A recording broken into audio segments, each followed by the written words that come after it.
Welcome to another electrifying episode of The Commentary Booth, live via satellite, where we peel back the curtain on your favourite wrestlers and their cinematic inspirations.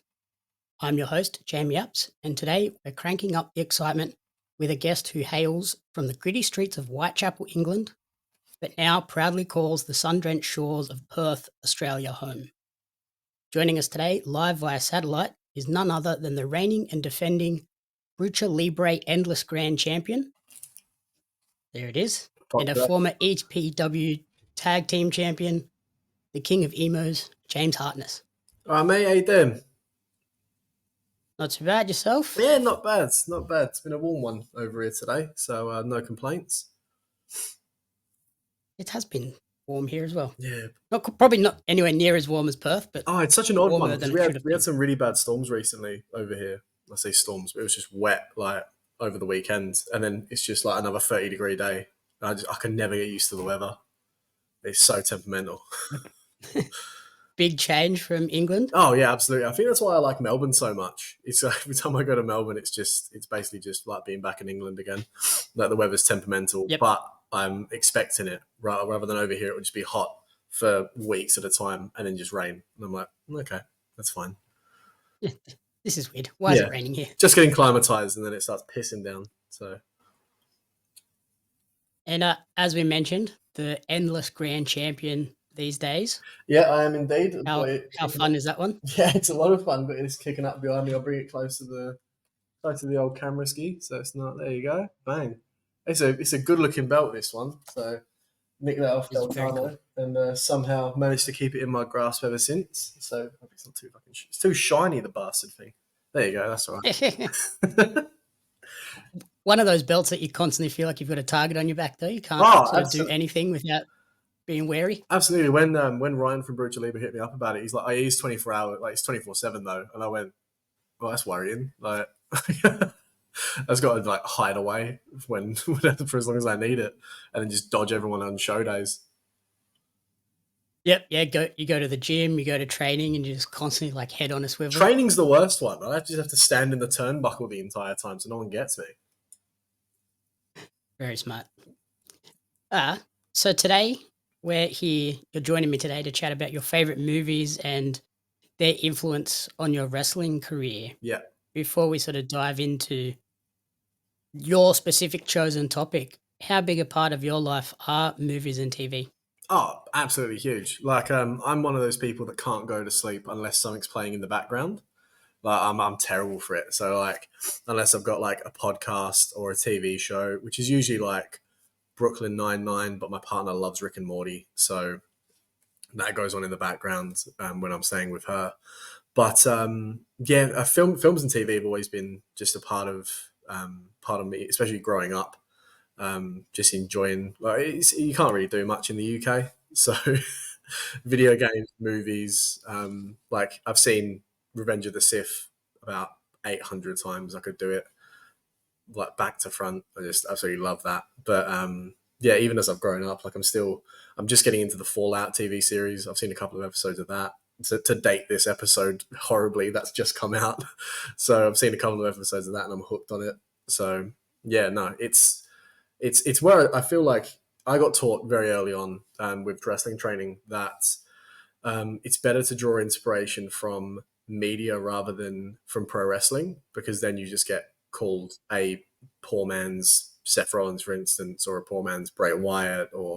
So whereas if you can draw inspiration from character-wise from media, you can kind of sort of like slip your moveset in without it being a carbon copy of someone else. Yep. Yeah, and that's sort of where the inspiration for this show has come from.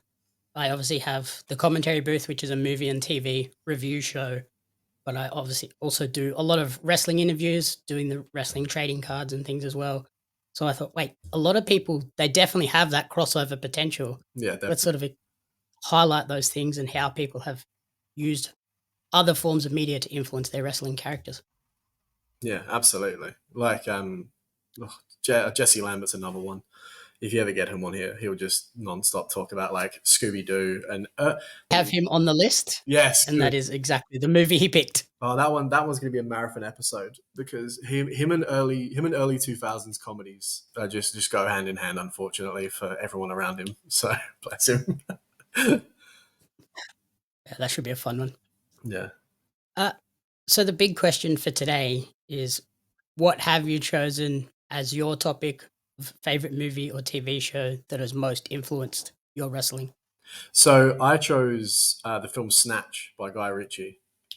It's been my favorite movie for God since I was back in England. That's the first time I watched it. I watched it on DVD with my brothers, and I don't know I can't give the year, but I just watched it and I just absolutely fell infatuated with it. And I just like Guy Ritchie's style of films in general, like Snatch, Rock and Roller, Lock, Stock, even more recently with The Gentleman, like the portrayal of that sort of like the underbelly of British crime and all that sort of stuff, where it's like such a juxtaposition of American gangster movies. I really like that sort of like the flip side of that. It's like, okay, cool, you can do that with a British accent. I feel like, As someone not from England, I think it highlights a different side of England too. Like when we think of England, we think of the sort of high society, posh side of England. oh yeah, That's kind of the stereotype we have. So then you watch these and you're like, oh, there's a total underbelly, different side of England. oh, it's even like when I first moved over here, there was like the two juxtapositions of like, oh, British culture. Okay, so it's either like the Queen or Austin Powers. Those are like the two. Like, it's honestly, it's opposite end of the spectrums, and those are the two. Like, oh yeah, British person, yeah, Austin Powers, Queen. That's basically all we've got. That's the frame of reference there. But yeah, I try and get people in. If I can ever sit anyone down and just like get them to watch Snatch, I do. Like it's like, oh, we're doing a movie night. Oh, okay, cool. Just like slip Snatch in like in the list of like things we could watch because I just think it's a genuinely really good film. Like it's um, like the story's easy enough to follow. There's enough branching characters so you don't get bored. Everything interlocks. Like yeah, I just think it's a really good film as well as being my favorite. But I am biased, so Yep. I think that's like the classic Guy Ritchie formula. There's lots of different characters. There's always going to be someone that everyone connects with, whether they connect with all of the characters, there'll be at least one person. And there's constantly questions left throughout the movie. It's not until you sort of get to the end where all of the threads tie back up and you're, oh, I didn't even see those two being connected. yeah, absolutely. And like I feel like yeah, with Snatch, it's like you start off with Tommy and Turkish, and then it goes to Mickey, and then it goes to Bricktop, and then it's Soul, and then it's like it goes through like so many different arcs. Oh, it starts with Johnny Fourfingers when he steals the diamond originally, and then like following the diamond throughout the film and how it like connects all the characters and all that sort of stuff. Like, and yeah, whether you like one character, you like all the characters. I feel like all of them have a pretty good um, reason for you to be like, oh, that's my favorite character of the film or whatever. Like, yeah, it's like Jason Statham or Vinnie Jones or I can't remember the guy who plays Bricktop, but like all of them have different characteristics that are like, oh yeah, okay, cool, that could be anyone's favorite character, and I completely understand why. Alan Ford plays Alan Bricktop. Ford, okay. Who would you say is your favorite character out of the cast? I've got to say, like, I love Mickey, like Brad Pitt's character. It's always just, like it's the classic answer because he's just like such a just choose the scenery every single time he's on the screen, and he's just so funny, and everything about him is just like the presentation of him is just so good. Obviously, Tommy and Turkish is the dual sort of like good like buddy cop comedy, like the buddy comedy throughout the entire thing. I think I just love them too as well. But definitely, yeah, Mickey the boxer is Brad Pitt's character. Love him. Just yeah, just captures the scenery. His entire character arc is just so funny, and wanting to win the fight so he can buy his mum a new caravan and all that sort of thing. Like, oh, it's just hilarious. Plays it so well. And is sort of that the character that you've taken the most inspiration from and drawn the most from his character for your or persona? Oh, definitely. I feel like it's the whole film really. I sort of try and pull I pulled different people from like when I first started out actually. one of the people that was training me at the time was very much like, oh yeah, you should like we were going to go with. I was going to be a British circus boxer, so I was basically just going to do that. That character was basically what it was going to be. I got told to watch Tyler Bate for moves, but I got told like I was like, yeah, watch Snatch. It'll be like carnival boxer. You'll come in, you'll knock people out. That'll be like sort of the vibe, but you'll always have like cheeky like jokes and jibes and all that sort of stuff. And I feel like that's really the point that's like stuck through my character for the longest time, and it's why I've been told I'm a shit heel and all that sort of stuff. Is because I try and put so much comedy into my wrestling style when it doesn't really it complements it, because I am quite like I'm a brawler and I'm not really a comedy wrestler. I wouldn't say I'm not really a technical wrestler. I'm more of that sort of like hybrid brawling sort of I'd say an ultra violent style or whatever. But yeah, Mickey, Turkish, and even like slight bits of bullet tooth Tony, and just like the flashbacks to their like origin characters and that sort of thing, and like giving little hints of backstory in wrestling, and like when we do promos and that sort of stuff, I love like throwing little like hints of like, oh okay, cool, this is how he's drawn inspiration from this, or like, oh okay, cool, that's a bit of like backstory that we haven't gotten before. And is it sort of a play on your own history as well? Obviously, growing up in England and then moving to Perth, you do have some background in the area, so it's not like, oh, we've just chucked this character on an Australian guy and now he's the English brawler. Yeah, it was always funny because when I first started wrestling, there was I cut a promo once, and then I left the school, and someone turned to the Don, I think was taking training, and just goes, "So how long's Jimmy been British?" And he's like, "He's from England." And he's like, oh shit, I thought that was a character. I was like, no, I'm just from England. So yeah. Just thought you had a really good accent down pat. The accent's down pat, absolutely. Like, it's embarrassing. Yeah, I'm actually from Utah in America. Like, fucking, yeah, having grown up with like, I grew up around West Ham Football Club, and like going out to Upton Park to watch games and that sort of thing. My entire family's Cockney, so I have like you hear the accents in the thing, and I'm like, oh okay, cool. I actually know people that sound like that. Like any number of my uncles could sound like Bricktop or Bullet Tooth Tony, or especially Turkish. So having that sort of like, okay, cool, I can pull from any of those people in my real life or the people from the film, and it will make sense and it will sound fine. It's not just going to be some Australian putting on a British accent. I am actually from London. Contrary to popular belief, I am from England. So, but yeah, and even like coming in, it was such a like, we had Jonathan Wimbledon who wrestled for EPW as I was coming in, but we don't really have any British wrestlers in EPW. Like not outwardly like, oh, I'm from England or whatever. Like it was, we always laugh because I'm like, if I go back on tour to the UK, how does this gimmick work? And I'm like, well, it extends past the fact I'm just British. Like I'm not just like, there's a whole thing behind it now. Like when I first started out, yeah, it was sort of like, yeah, the Cockney accent and like the brawler sort of style, and like, oh yeah, I'm from England, and that was sort of like how it started. But then it sort of evolved into its own like thing since then. It's not just the stereotypical like soccer hooligan anymore. Yeah. It's much more deeper than that. Yeah, absolutely. Because yeah, it was that sort of like the hooliganism and all that sort of stuff from like the late 70s, early 80s, and that sort of stuff that I drew inspiration from outside of like Snatch and that sort of thing. Because it's just sort of like, even with Rock and Roller, like the presentation of the main character, like yeah, he goes missing for like a little bit, but once he comes back into it, and once he's back into the film and he's going to, it's the one scene I remember because it's, I was going to use the song from that scene as entrance music at one point. It's Rock and Roll Queen by, I'm going to say the Subways, but I'm going to absolutely butcher that. But he goes to the bar, and then all of a sudden he gets denied entry, and then he comes back with like a bin lid and he smashes the bouncer, and then he goes into the club anyway. And it's exactly that sort of like, oh okay, cool, yeah, oh you don't want to respect, like, this is who I like, yeah, this is, well, I'm a big deal, I'm a big star, you need to respect that. If you're not going to respect that, cool, I'm going to beat you up with this bin. Like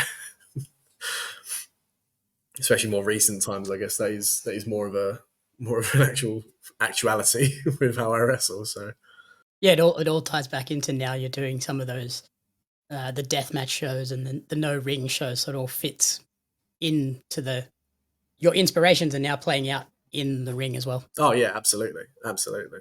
So Snatch and you mentioned Rock and Roller as well. They're sort of early entries into Guy Ritchie's filmography. How do you feel about some of his more recent works, like The Gentleman, both the movie and the TV series, Wrath of Man, and then he kind of went a little bit left of center with Aladdin and The Covenant as well. How do you feel about the different paths that he's taken? So I loved The Gentleman. As long as that film was, I absolutely loved it. I thought Matthew McConaughey was really good.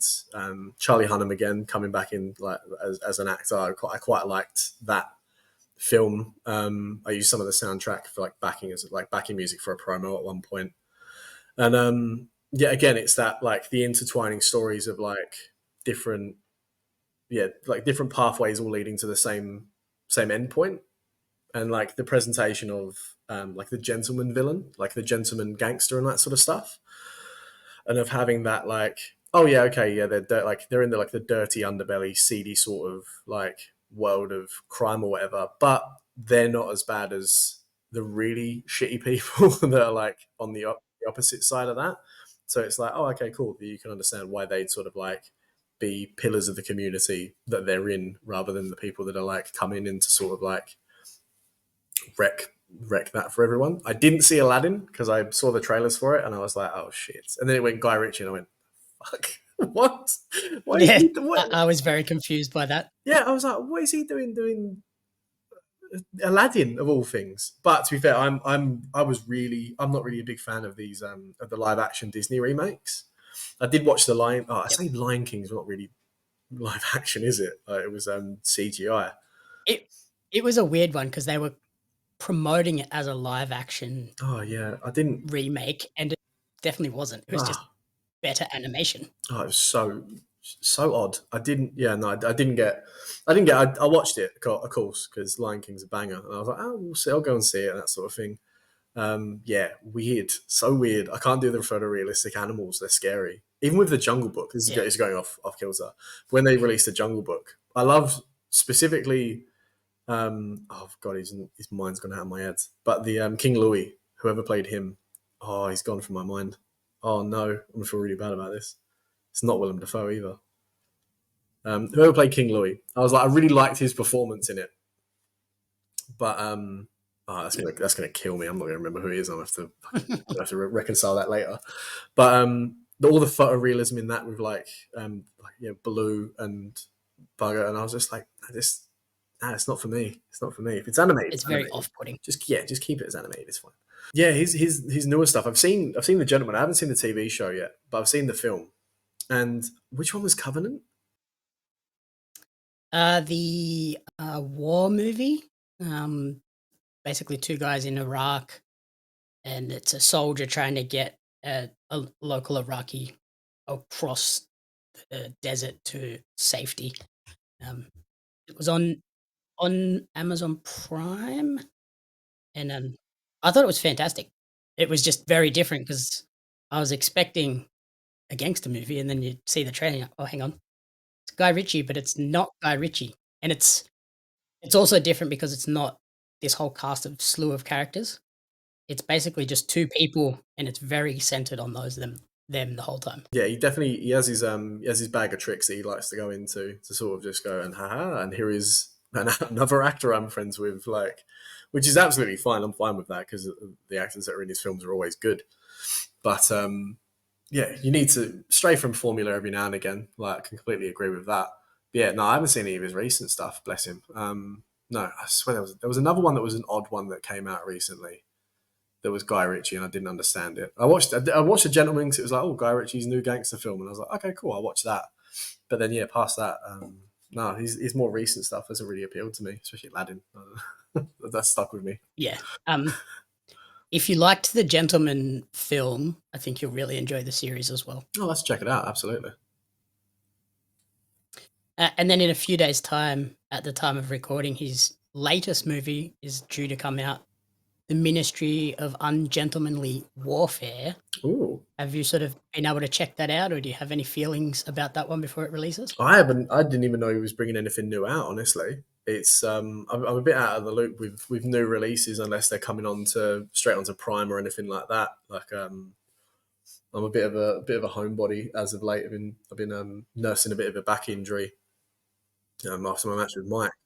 So not really been out to the cinemas. I was trying to. The last thing I saw was Saw 10, which was awful, and I just did Not the best. not a fan of it.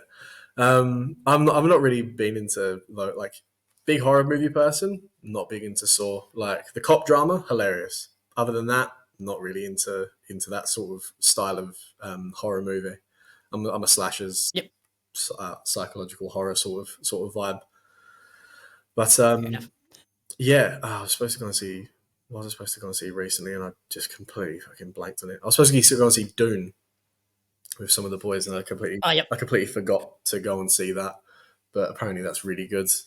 And I would have probably seen the Yeah, trailer for that when I saw Dune. But yeah, I still have to catch up on Dune. But so yeah, the Ministry of Ungentlemanly Warfare, I think it's going sort of back to the Guy Ritchie formula with multiple characters, and it's about a special forces group during World War II. oh, And then the cast is Henry Cavill, Alan Richardson.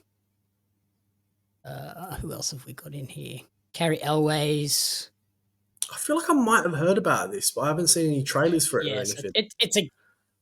I think it goes back to the sort of the standard formula of here's a bunch of people doing some crazy, violent things Yeah, in World War II, and it should be interesting to see. yeah. His names you will recognize, and I am also Guy Ritchie, and that's his formula. Yep. So then, in terms of Snatch, how often do you sort of get to go back and rewatch it? You mentioned you try to get if someone comes around Oh yeah, for a movie night, you chuck it on. But if you just by yourself, would you go back and watch it regularly just to sort of refresh the inspiration for the it characters? is one of those sort of films where I go back probably. It's one of them things where I'm like, all right, cool. I've got a Friday night. It's probably like if it's a show tomorrow, I'll have like a little ritual. Like I'll go home, I'll get like this maybe sound very odd. I get my nails painted black. I do my eyebrows, make sure I'm looking pretty for the show. Like have my like pre-show shower and that sort of thing. Like the night before, and I'm like, cool. I'm gonna relax. I'm gonna settle in. What am I gonna watch? And if I can't figure out anything, and there's not anything like on the top of my brain, where I'm like, oh yeah, I haven't seen that in a while. I will just watch Snatch. It's always usually on Stan or Binge or whatever the rotation is. It will go off one, it will come on another. I've actually rented it off YouTube at one point because it wasn't on anything. I'm like, fine, I'm going to pay the $3.99 it is on YouTube, so I'm going to watch it. And then recently I got gifted it on Blu-ray for Christmas, so now I've just got it at the disposal whenever it's necessary. But yeah, I'll watch it every couple of months. I rewatched The Gentleman over TikTok recently, which was a fun experience. It's like, oh, part 21 of 180, and I was like, oh, okay, cool. And I'll just go straight back to the first one and watch it in like 1 minute clips for however long. And I'm like, oh shit, it's dark outside now. Like, oh, this is exactly how Guy Ritchie intended this film to be watched on my fucking TikTok at a minute a second. Yep. Yeah, I think at the moment Snatch isn't on anything, so it's See, good this that is you what have they the do to me. Blu-ray. This is why I had to get it on Blu-ray because they do things like this, and I'm like, absolute bastards. Yep, I tried to rewatch it before we recorded and jumped on Just Watch, typed it in, and was like, oh, it's not on anything. Great, Oh, that's fun. it's such a pain. I can't recommend it enough. If anyone's listening to this and you haven't seen Snatch, give it a go. Go in with an open mind. Jason Statham's in it. Brad Pitt's in it. He gets his shirt off. It's great. Like you'll enjoy it. It'll be fantastic. Always a selling point for the ladies. Always a selling point for the ladies. I watched him in Bullet Train as well more recently, and I loved him in that as well. I love when Brad Pitt just goes like the 180 of his like regular sort of style, and he's just like some weird dude. I love it. Love it when actors do that in general. It's like, oh, and for this I feel project, like I'm gonna be a weird little dude. I, f- I feel like he's a very underrated comedy actor as well. Oh yeah, Because in Bullet Train, he's hilarious. oh he's fantastic. Even in Inglorious Bastards, where it's not a very comedic role, but he makes it comedic. I think he's Yep. brilliant. No, really rate him highly, especially because of Snatch, obviously. So then, as we close out, looking ahead for you in wrestling, you're currently taking part in the EPW Invitational Tournament. How's that going, and how are you feeling about your chances of taking out that crown? I'm feeling good. I'm one match into the tournament now. I beat one of my original trainers, FN Carnage or Tyler Jacobs. So I've got a match that was just announced last night against Dustin Connors on May 11th, which I am foaming at the mouth for. He was someone that we trained together pretty regularly. So I sort of know his style, he knows mine. So I feel like it's going to be a good meeting of the minds of sort of like we've sort of kind of like once he came across from New Horizons with Rogan Kargas, and since then has just been going from strength to strength. I do, as much as I slag him out, I do rate him quite highly. He's actually quite a good wrestler, and can understand why he's been picked as the new young boy by the Untouchables in TMDK. So I've got him to look forward to. At some point, I have Felix Young, who I'm very good friends with. I have him to scrap with, and then at some point CJL, who's another person I rate quite highly, who hasn't really been a wrestler. He's been more of a mouthpiece and a manager as of late. But it doesn't really matter because this tournament is basically in the bag at this point. I'm sitting joint top of the table at the moment with Connors and Young, but May 11th, I just jumped straight to the top of the group. Like no one's close. No one's close at this point. Looking at the other bracket, Elijah Henry's probably going to take that out once he gets the ball rolling. I could see Robbie Hart winning. Obviously, veteran instinct. I've copped the Black Mist in a match before, and I hate it. It's the worst. It sucks, yeah, and it's stained my gear. So, Robbie, I will be coming for you and my dry cleaners bill. And Hayden Zenith has been on strength to strength since beating Del Cano last year. Obviously, pinned Matt Cardona on the WSW tour, which was a wild fucking time in Perth. But yeah, he's got a lot of momentum behind him. But great George, fantastic talent. Chadwick, completely unpredictable in his wrestling style. And I feel like this year's tournament has really it's getting its feet back. I feel like there was a couple of years here with the Invitational where it was sort of an afterthought, or it wasn't really as important in EPW as it has been in other years. But last year's tournament and this year's tournament, I feel like we're really starting to get its feet back under itself. And yeah, I've got my eyes on Reawakening. I've got my eyes on winning that trophy. And if God willing, touch wood, Jesse Lambert beats Damian Slater on the 11th and holds it till Reawakening, I will be taking it from him because that would make me incredibly happy. Bless him. Very nice. Has the Invitational always been a round robin tournament, or was it This more is the of first a year. single elimination? It was single elimination since its inception, but this year it's sort of they switched it up, like again switching up the styles, trying to get it a bit more back into the eyes of the fans. I think because yeah, it did slip there a little bit where it's like, oh, and there's an invitational on this show, I guess. And then it was like, oh, and the invitation was Yep. done. And it's like, oh shit, okay, cool, that's happened. Whereas this one, I think they're planning on spreading it out throughout the entire year. And it's obviously they're going to be on school shows as well. The EPW School of Pro Wrestling, they're going to be on those shows as well. We just had Cannon Connors beat Felix Young and Elijah Henry beat Chadwick Jackson on a showcase. I think they were called showcases. I'm not too sure what they're called now, but the school shows. So yeah, so eyes are getting on those as well. So obviously, if you don't want to miss a tournament match, then you're going to be going to those as well. But yeah, the round robin tournament I think is a fantastic way to run the tournament because it's just it gets everyone running reps and gets everyone wrestling the entire year, keeping people in the fans' eyes at the very least. Yeah, I love the idea of the round robin tournament. I feel like it just gives that person that does come through as the overall winner at the end that little bit extra boost because it's not they just had a good run or a fortunate draw. Yeah. They had to go through everybody to get to the top. So Oh, it is a absolutely. very prestigious victory when you get there. Oh, absolutely. And it's like I absolutely adored when they ran it, the PWA Premiership. I thought that was the coolest goddamn thing PWA has done. I absolutely loved it, and I hope they bring it back at some point. But that they're like releasing them every week and that sort of thing. I thought it was brilliant. I just love round robin tournaments. I'm a G1 person. I'm a Continental Classic person. Like, just love a good tournament. I don't know. So finally, where is the best place for people to support you and track your wrestling journey moving forward? So I am at James Hartness PW on basically everything. EPW is uploading all of the invitational matches onto the EPW Perth YouTube channel. The EPW school shows are going up on their own YouTube channel, and you can find me at EPW Dude Where's My Ring, or wherever I end up in over the country. Hopefully, traveling a lot sooner rather than later. Brilliant. Yeah. Tough being in Perth to get over to the East Coast, but hopefully It's a we'll see pain. you over here at some point this year. It's a pain. Like I've been to Melbourne, but I want to go to Adelaide. I miss Matt Hayter dearly. He was over here for such a short time. He was only champion for one show, so I miss my boy Matt Hayter. They've got Tuckman and Scott Green over in Sydney who I want to go and visit, and just the Melbourne scene is full of people that I absolutely adore. Amph Kava, Tom Crow, Hector Jones. Like, yeah, I want to get out. And I want to get around it. Matt is a very interesting character at times.